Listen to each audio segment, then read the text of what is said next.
Welcome to this explainer.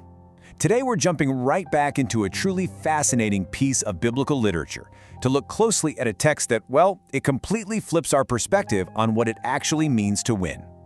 We're zooming in on Revelation chapter 15, and our big focus today is exactly why heaven redefines earthly victory. Oh, and as we go, remember you can grab our free study handout over at tinyurl.com/20-things we should not miss, so you can dig a little deeper later. Okay, let's just dive right in. Revelation chapter 15 is actually surprisingly short. We're talking just 8 verses.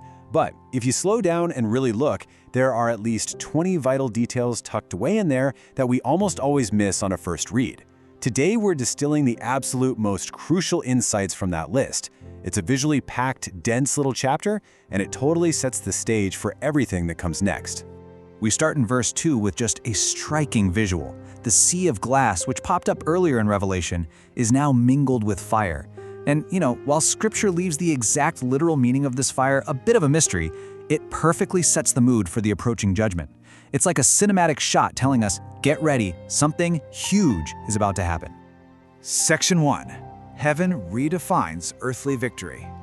This right here is arguably the most important takeaway in the whole chapter. It highlights the massive gap between how heaven views our trials versus how the earth sees them. Think about it.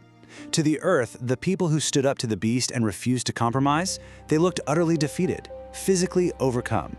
But heaven completely flips the script. When John sees them standing firmly on that heavenly sea of glass, heaven declares them the ultimate victors. The beast didn't write their final chapter, God did. Winning, in this context, isn't about just surviving comfortably down here. It's about holding on to faithfulness. So, seeing these victors standing there naturally brings up a really great question. Why in the world are they holding musical instruments instead of weapons? The text explicitly says they have the harps of God. I mean, if they just won this epic cosmic battle, shouldn't they be holding swords? Well, notice how this kind of victory doesn't lead to a self-centered victory lap or some kind of revenge against the beast. Nope.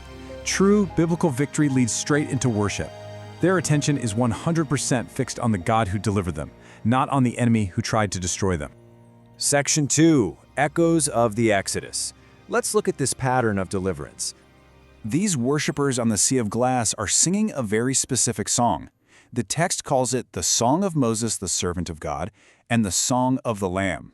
Now, Moses instantly pulls our attention backward, right? Back to God delivering Israel from the crushing weight of Egypt. But then, the Lamb points us forward to the ultimate deliverance and redemption through Jesus Christ. When you actually lay these historical events side by side, this magnificent recurring pattern just jumps out at you. Now, we don't need to force a perfect one-to-one match for every little detail, but we are definitely meant to see this consistent storyline. From Pharaoh all the way to the beast, from the plagues on Egypt to the 7 last plagues in Revelation, God consistently steps up to confront oppressive powers and deliver his people. Section 3. Character before the judgment. Before even a single vial of wrath is poured out, the narrative hits the brakes. Heaven deliberately pauses to declare something absolutely vital about the character of the judge. In their song, the victors ask, "Who shall not fear thee?" And this frames biblical fear not as cowering in a corner, terrified, but as a majestic, deep reverence for a holy, authoritative, and totally unique God. He's not someone you just approach casually. The text intentionally slows right down to give us these exact attributes. Great, marvelous, almighty, just, true, and holy. It's like the author wants to make absolutely sure we grasp God's righteous nature before we see any of his wrath in the next chapter. We aren't supposed to look at the severe judgments and try to guess what God is like. We're given his character up front. That way, we view his judgments entirely through the lens of his perfect justice and truth. Section 4. Temporary power versus the eternal God. As the heavenly temple opens up, 7 angels emerge. They're clothed in absolute purity, bright white linen, stepping forward to receive the 7 golden vials. And this whole sequence is just a masterclass in contrast. It vividly sets human empires, which, let's face it, are always temporary and eventually crumble, right against the eternal, unbreakable sovereignty of the Creator. Scripture actually anchors this exact moment by declaring God as the one who liveth forever and ever. Right as these vials of wrath are being handed out, we get this powerful reminder that his authority completely outlasts any earthly rebellion. And honestly, this is exactly why heaven's definition of victory makes so much sense. In the grand scheme of eternity, the beast is barely a blip on the radar. Section 5. Restoration is the ultimate goal.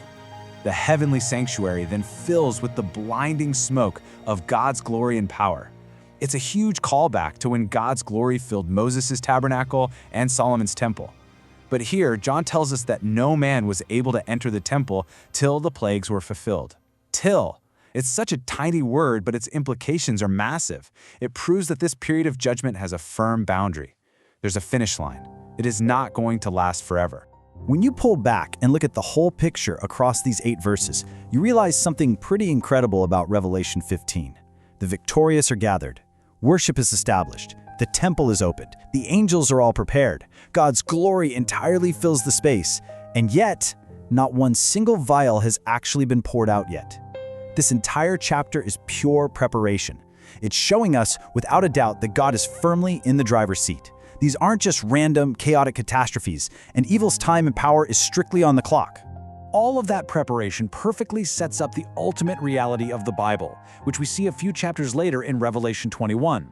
God's wrath is not the end of the story, it's just the necessary removal of evil so that he can finally dwell with his restored people forever. Restoration, not destruction, is the true finish line here.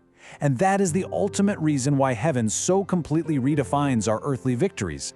So when you face your own trials, will you remember that heaven's definition of true victory isn't just about surviving, it's about ultimate restoration? As we wrap up this explainer, I really urge you to go download our free handout at tinyurl.com/20-things we should not miss. We only had time to scratch the surface and cover a few major themes today, so definitely grab that handout to catch all 20 of these amazing insights for your own study. Keep exploring, and we'll see you next time.